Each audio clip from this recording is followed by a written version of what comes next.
Hello guys, hello and welcome to Physics Solution. So we are back again with another question of from the book of NCERT, chapter 2. Question, I have taken question 2.3.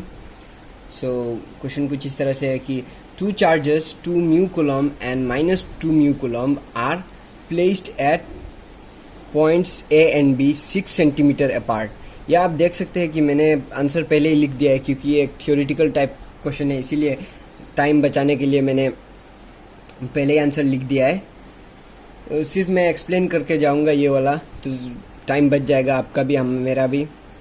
चलिए,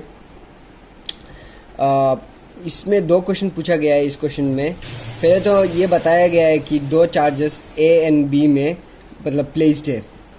first charge का value 2 mu coulomb और second charge minus 2 mu coulomb, मतलब वो magnitude में equal है पर opposite science में दिया गया है उन लोग को, और वो 6 सेंटीमीटर अपार्ट रखा गया है। तो क्वेश्चन में बताया, हम लोग को बताना है कि identify N equi potential surface of the system.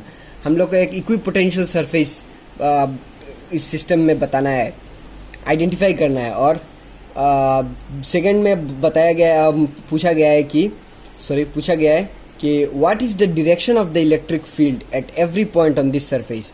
हम लोग को इलेक्ट्रिक फील्ड का डायरेक्शन उस इक्वी पोटेंशियल सरफेस के एवरी पॉइंट में बताना है, किस डायरेक्शन में होगा वो इलेक्ट्रिक फील्ड। तो चलिए आंसर की ओर चलते हैं। मैंने यहाँ पे एक डायग्राम ड्रॉ किया है, एक रफ फिगर ड्रॉ किया है इस क्वेश्चन की, मतलब अकॉर्डिंग इस क्वेश्चन के अकॉर्डिंग मैंने एक रफ फिगर ड्रॉ किया है। तो पॉइंट ए जिसमें चार्ज देख सकते हैं आपकी 2 म्यू कूलम है, और पॉइंट बी 2 म्यू कूलम।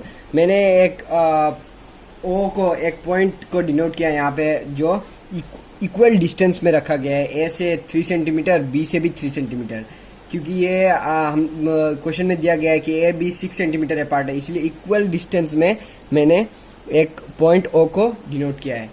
तो ये नोट कर लीजिए कि the potential at the point the potential at the point O is 0 as it is at equal distance from the charges at A and B। तो ये इसका मतलब ये है कि इस पॉइंट O में पोटेंशियल 0 होगा, क्योंकि ये जो चार्ज पॉइंट A में जो चार्ज है वो जो पोटेंशियल क्रिएट करेगा, जो पॉजिटिव पोटेंशियल क्रिएट करेगा, वो उसके इक्वल डिस्टेंस में सेकेंड मतलब B पॉइंट में जो चार्ज है जो वो नेगेटिव है, इसका मैग्नीट्यूड इसका मैग्नीट्यूड सेम है, इसका और इसका मैग्नीट्यूड सेम है पर ऑपोजिट डायरेक्शन में है, इसीलिए ऑपोजिट पोटेंशियल भी वो दोनों क्रिएट करेंगे। और जब वो एक मतलब उसके इक्वल डिस्टेंस में होगा तब वो दोनों कट जाएगा, और मतलब नेगेटिव और पॉजिटिव पोटेंशियल कट जाने के बाद इस पॉइंट में उनका पोटेंशियल 0 हो जाएगा।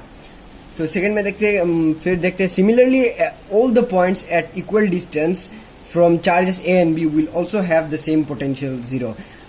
यहाँ देख सकते हैं आप कि इस पॉइंट में अगर पोटेंशियल 0 हो जाएगा तो यहाँ पे और जितने भी पॉइंट्स है जो इन दोनों मतलब चार्जेस के सेम डिस्टेंस में रखे जाएंगे तो वो उनका भी पोटेंशियल 0 होगा। तो hence the equipotential surface will be a plane passing through O and perpendicular to the line joining A and B।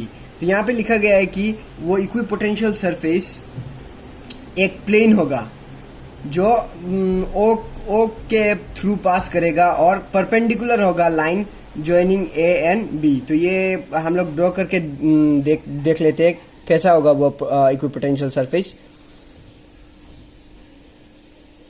मैं डॉटेड लाइन से ड्रॉ कर रहा हूं।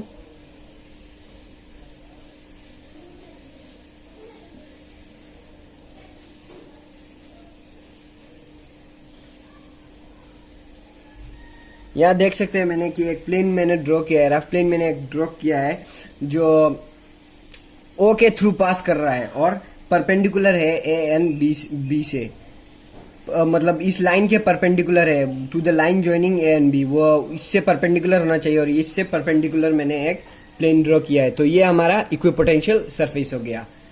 तो पहला तो सॉल्व हो गया, हम लोग ने आइडेंटिफाई कर लिया इक्विपोटेंशियल सरफेस। सेकंड में पूछा गया हम लोग को वो इस इक्विपोटेंशियल सरफेस के हर एक पॉइंट में जो इलेक्ट्रिक फील्ड क्रिएट होगा उसका डायरेक्शन हम लोग को बताना है। तो हमेशा याद रखिए कि कोई भी इक्विपोटेंशियल सरफेस से इलेक्ट्रिक फील्ड का डायरेक्शन हमेशा उसके मतलब परपेंडिकुलर रहता है, हमेशा परपेंडिकुलर रहता है। तो परपेंडिकुलर तो इस साइड से भी हो सकता है, इस साइड में भी हो सकता है, तो हम लोग को बताना है।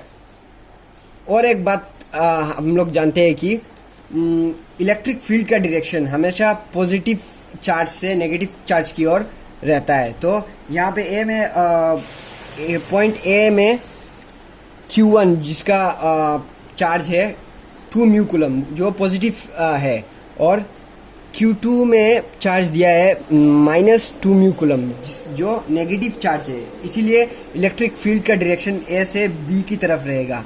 और इक्विपोटेंशियल सरफेस में हम लोग अभी मैंने बोला है कि इक्विपोटेंशियल सरफेस से इलेक्ट्रिक फील्ड का डायरेक्शन हमेशा परपेंडिकुलर रहता है। तो यहाँ पे देख सकते हैं बी का आंसर कुछ ऐसा होगा कि the direction of the electric field for the equipotential surface will be perpendicular to the plane. मैंने बोला था कि वो परपेंडिकुलर रहेगा and its direction will be from A to B. हम लोग जानते हैं कि पॉजिटिव चार्ज से नेगेटिव चार्ज की ओर इलेक्ट्रिक फील्ड का डायरेक्शन रहता है, और इक्विपोटेंशियल सरफेस में उसका डायरेक्शन, इलेक्ट्रिक फील्ड का डायरेक्शन हमेशा परपेंडिकुलर रहता है। तो ये हमारा रिक्वायर्ड आंसर है। Thank you.